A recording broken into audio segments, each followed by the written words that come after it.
When it seemed like Red Bull Racing was on the ropes, having fallen behind in the 2025 Formula One season, the team pulled out a game-changing move that will have a ripple effect across the entire paddock. After weeks of frustration, disappointing performances and mounting pressure, Red Bull is gearing up to launch a major upgrade to their car ahead of the Saudi Arabian Grand Prix.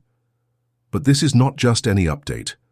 This is a bold step that mirrors the advancements of their fiercest competitor, McLaren, a move that could shake the Formula One grid to its core. However, it's not just about adapting McLaren's success. Rumors have emerged suggesting that Red Bull's eyes are set on something far more explosive. Whispers are getting louder in the paddock that Red Bull suspects McLaren, along with a few other teams, of potentially bending the rules by cooling their tires with water, something that could trigger a major controversy.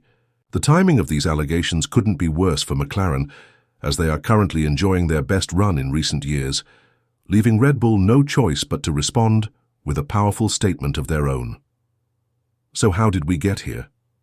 It all started at the Bahrain Grand Prix, a race that sent shockwaves through the Red Bull camp. What was supposed to be another commanding performance by Max Verstappen and his team quickly turned into a weekend of frustration. Verstappen, the defending champion, finished a disappointing 6th place, far from the dominating form he had shown in previous seasons. The car, the RB21, was struggling, and Verstappen did not hold back his criticism. He openly admitted that the performance was unacceptable, citing a range of issues including tire management struggles, overheating, and pit stop errors. It was a race where everything that could go wrong did. The result in Bahrain exposed significant flaws in the Red Bull setup. The once dominant car now felt unpredictable, almost like a shadow of its former self. Verstappen's frustrations were evident as he described the car as hit and miss. His comments were a wake-up call to the entire team. What was once a finely tuned machine that could handle even the toughest circuits was now inconsistent, and the team was beginning to lose its edge. Verstappen's late race overtaking move on Pierre Gasly was the only highlight of the weekend, a lone bright spot in an otherwise dismal result. In response to this, Red Bull's senior management, including team principal Christian Horner, technical director Pierre Wascher, and advisor Helmut Marko, held a meeting that lasted less than an hour. The atmosphere was tense and the stakes couldn't have been higher. Horner, who was never one to shy away from the truth, acknowledged that the team was at a crossroads. "We have an idea of what is not working," he explained. "The wind.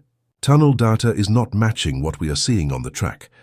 We are at the end of a regulatory cycle, and getting performance gains is becoming increasingly complex." For Red Bull, the situation was dire. The once reliable correlation between wind tunnel data and real-world performance was now breaking down. The car was no longer responding as expected, and the team's tools for development were beginning to show their limitations.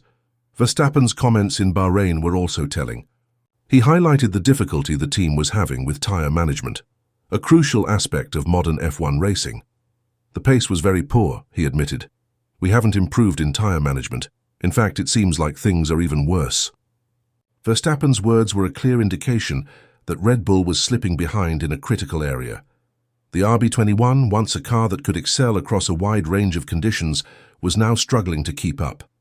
But it wasn't just the car that was letting the team down, it was the operational mistakes as well. Pit stop issues caused by a wiring fault and faulty wheel changes compounded Red Bull's problems. A delayed release during Verstappen's first stop and a problematic wheel change at his second stop ultimately cost him any chance of a strong finish. These operational errors were frustrating for a team that had once prided itself on its efficiency in the pit lane. However, the biggest challenge for Red Bull came in the form of their technical limitations. Verstappen's braking troubles, caused by an aggressive wheel corner setup, were also contributing to the team's struggles. "The problem is not only the feeling in the brakes, which is still not where I want it to be, but also our tires are overheating," Verstappen explained. "When I'm braking, there's no feeling because it's super easy to lock the fronts or rears." This combination of issues, tire overheating, poor braking performance, and an unpredictable car, left Red Bull in a perilous position heading into the upcoming races. But just as it seemed like Red Bull was on the verge of a crisis, the team made a bold move to change the narrative. Behind closed doors, the team's engineers had been working tirelessly on a major upgrade for the RB21, with the goal of addressing these exact issues. The team's primary inspiration? McLaren. Red Bull has closely studied McLaren's recent advancements, particularly their innovative brake duct design, which has been effective in cooling tires and improving consistency. In response, Red Bull is planning to implement a similar system in their car, hoping to combat tire overheating and restore the car's performance balance. But it wasn't just about copying McLaren. There are strong indications that Red Bull suspects McLaren, along with some other teams, of potentially breaking the rules with their tire cooling methods. Rumors have surfaced that McLaren may be using water to cool their tires during the race, a practice that is illegal according to the regulations. Red Bull has raised concerns about these irregularities, with helmet